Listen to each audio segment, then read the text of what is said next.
आज की वीडियो में हम बात करेंगे एक्सपोनेंट के बारे में। तो एक्सपोनेंट क्या होते हैं? एक्सपोनेंट एक्चुअली टर्म होती है जो हम यूज करते हैं कि हम एक वैल्यू को मल्टीप्लिकेशन के अंदर कितनी दफा इस्तेमाल कर सकते हैं। जैसे कि x की पावर 2 हो तो इसका मतलब ये होता है कि हम x को 2 दफा मल्टीप्लाई कर सकते हैं। इसी तरीके से अगर हम एग्जाम्पल को देखें, जैसे x की पावर 2 है, एक्सपोनेंट इसका 2 है, तो इसका मतलब ये हुआ कि हम 8 को 2 बार आपस में मल्टीप्लाई कर सकते हैं। इसी तरीके से अगर y की पावर 3 है तो इसका मतलब ये है कि y को हम 3 दफा आपस में मल्टीप्लाई कर सकते हैं, जबकि लास्ट एग्जांपल के अंदर दिया हुआ है कि y की पावर 2z। तो इसका मतलब ये हुआ कि y की पावर 2 है तो y को हम 2 दफा मल्टीप्लाई करेंगे, 2 टाइम मल्टीप्लाई करेंगे और इसके साथ फिर z को मल्टीप्लाई करेंगे। एक्सपोनेंट एक्चुअली ये इजी बनाता है किसी भी वैल्यू को लिखने के अंदर। जैसा कि अगर हम लिखें कि y की पावर 4 एक्सपोनेंट 4 एंड z का एक्सपोनेंट 2, जिसको नॉर्मली हम पावर भी बोलते हैं, तो अगर हम इसको लिखें तो हमें लिखना पड़ेगा y multiplied by y multiplied by y multiplied by y multiplied by z multiplied by z। तो हम इसको सिंपली लिख देते हैं कि y की पावर 4 z की पावर 2, जबकि 4 एंड 2 को पावर बोल रहे हैं, यही एक्चुअली एक्सपोनेंट होता है। अब हम बात करते हैं पॉलिनोमियल के बारे में। तो polynomial actually can have a constant, variable and the exponent. जैसा कि उसकी पावर 0 हो सकती है, 1 हो सकती है, 2 हो सकती है, 3 हो सकती है, but it never has divided by a variable. तो ये किसी वेरिएबल के साथ डिवाइड नहीं होगा। पॉलिनोमियल कांस्टेंट हो सकता है, वेरिएबल हो सकता है या कोई एक्सपोनेंट हो सकता है, but never divided by any variable. तो यहाँ पे हम एग्जांपल देखते हैं, जैसे कि 5x की पावर 2, 5x y की पावर 2 माइनस 3 प्लस y की पावर 3 माइनस 3।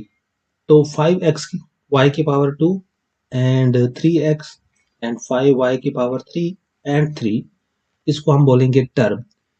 तो जब टर्म को हम मिलाएंगे तो एक पॉलिनोमियल बन जाएगा। पॉलिनोमियल मैं आगे जाके बताता हूँ कि ये पॉली क्यों कहलाता है। जबकि दूसरी साइड पे हम देखते हैं, जैसे एक्स वाई की पावर माइनस 2, तो ये पॉलिनोमियल नहीं है, क्योंकि जब y की पावर -2 हो जाएगी तो इसका मतलब हम इसको डिवाइड करेंगे, और हम पहले कह चुका हूँ कि वो किसी वेरिएबल के ऊपर डिवाइड नहीं होता। अगर किसी वेरिएबल का डिवाइड होगा तो वो फिर पॉलिनोमियल नहीं कहलाएगा। या हम दूसरे एग्जांपल देखते हैं कि 2 डिवाइडेड बाय x प्लस 2, क्योंकि यहाँ पे भी डिवाइड हो रहा है तो ये भी पॉलिनोमियल नहीं होगा।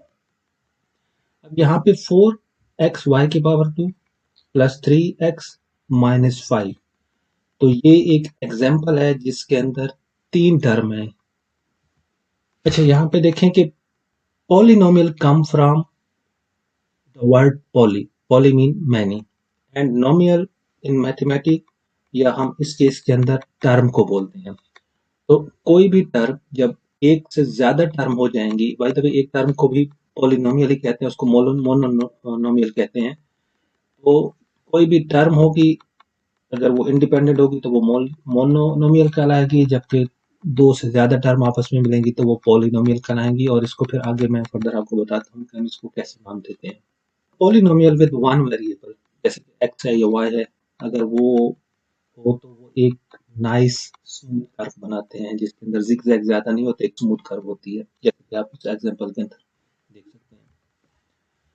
अब यहाँ पे हम बात करते हैं कि polynomial can have constant like 3 minus 2 और 1/2। यहाँ पे 1 डिवाइड बाय 2 हो रहा है, लेकिन ये टर्म के अंदर हो रहा है, जबकि पॉलिनोमियल के अंदर कुछ डिवाइड हो तो वो फिर पॉलिनोमियल नहीं रहते। यहाँ क्योंकि कांस्टेंट के अंदर हो रहा है तो इसकी वजह से हम इसको कांस्टेंट बोल सकते हैं और इसको हम कंसीडर कर सकते हैं, क्योंकि 2 एक कांस्टेंट है। हमने बोला था कि कोई वेरिएबल डिवाइड ना हो रहा हो, तो यहाँ कोई वेरिएबल डिवाइड नहीं हो रहा, इस वजह से हम इसको कांस्टेंट बोलेंगे। और if it is part of the equation then still it will call polynomial.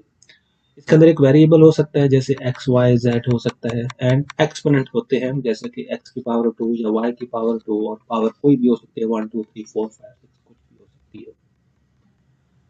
तो यहाँ पे अभी आगे एक बात है कि जब भी कोई टर्म होगी If they are connecting each other, then there will be an operator between it. So operator addition हो सकता है, subtraction हो सकता है, multiplication हो सकता है या division हो सकता है. बट अगेन यहाँ पे एक रिमाइंडर है कि पॉलिनोमियल के अंदर डिवाइड हो सकता है किसी कांस्टेंट नंबर के साथ, but not divided by any variable such as X, Y और Z. Polynomial can have constant variable or exponent but never divided by a variable. यहाँ पे हम देखते हैं कि ये जो दो हमने एक्सप्रेशन दी हुई है कि ये पॉलिनोमियल है या नहीं है. जैसे हम पहली को बोलेंगे कि वो एक पॉलिनोमियल है, जबकि दूसरी को हम बोलेंगे कि ये पॉलिनोमियल्स नहीं है. अब यहाँ पे पॉलिनोमियल की बहुत सारी अकसाम होती हैं, जैसे मोनोनोमियल, बाइनोमियल और ट्राइनोमियल. तो यहाँ पे एक टर्म अगर हो, जैसे 3x² है तो एक टर्म है, तो इसको हम मोनोनोमियल बोलते हैं. जैसे यहाँ पे एग्जांपल के तौर पर बाइसाइकिल दिया हुआ है, जैसे साइकिल का एक व्हील हो तो उसको हम मोनोसाइकिल बोलते हैं, 2 हो तो बाइसाइकिल बोलते हैं, 3 हो तो ट्राई बोल देते हैं. तो इसी तरीके से अगर एक टर्म होगी तो उसको हम मोनोनोमियल बोलेंगे, दो टर्में होंगी तो हम इसको बाइनोमियल बोलेंगे, और अगर 3 टर्म्स होंगी तो हम इसको ट्राइनोमियल बोलेंगे. और इसको हम कंबाइन लिखेंगे जब 2 से ज्यादा टर्म हो जाएंगे, तो बाई एंड ट्राई या इससे आगे जितने भी हो जाएंगे तो उसको हम पोलिनोमियल बोलेंगे, जबकि अगर एक टर्म होगी तो उसको हम मोनोनोमियल बोलेंगे.